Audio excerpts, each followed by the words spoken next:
আপনি যদি দোয়ার মধ্যে বলেন ইয়া রহমান, সবাই বলেন ইয়া রহমান, ইয়া রহিম, ইয়া হাইয়্যু, ইয়া কাইয়্যুম, আল্লাহর চমৎকার নামগুলো ধরে ধরে যদি আল্লাহর কাছে ফরিয়াদ করেন, আল্লাহর নামগুলো ডাকেন, আপনার দোয়া মুহূর্তেই কবুল করবে কে?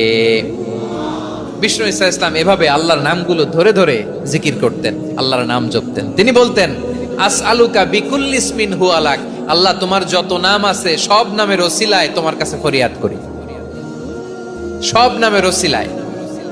আনসালতাহু ফি কিতাবিক, যে নাম তুমি তোমার কিতাবে নাজিল করেছো। আও আল্লামতাহু আহাদাম মিন খালকিক, অথবা তোমার কোন সৃষ্টিকে তোমার নাম তুমি জানিয়েছো।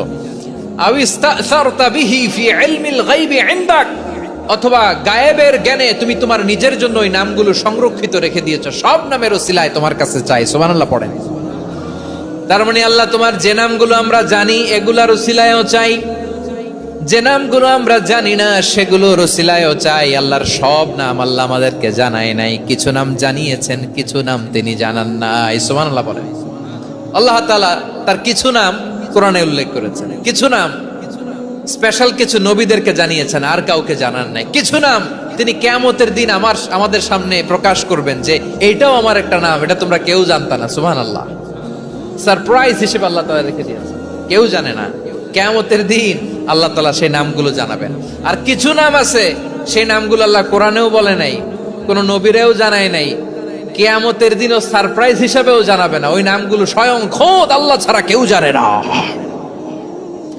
এজন্য বিশ্বনবী দোয়ার সময় বলতেন, আল্লাহ তোমার যে নামগুলো জানি, যে নামগুলো জানি না, সব নামের বরকতে তোমার দরবারে চাই, সব নামের ওসিলায় তোমার কাছে ফরিয়াদ করি। সুবহানাল্লাহ বলেন। তাহলে সূরা হাশরের মধ্যে আমরা আল্লাহর মোট কয়টা নাম পাবো দেখি, মনে আছে কিনা? হ্যাঁ, কয়টা? আওয়াজ করে বলেন কয়টা? মাশাআল্লাহ। এই 14টা শোনার আগ্রহ আছে?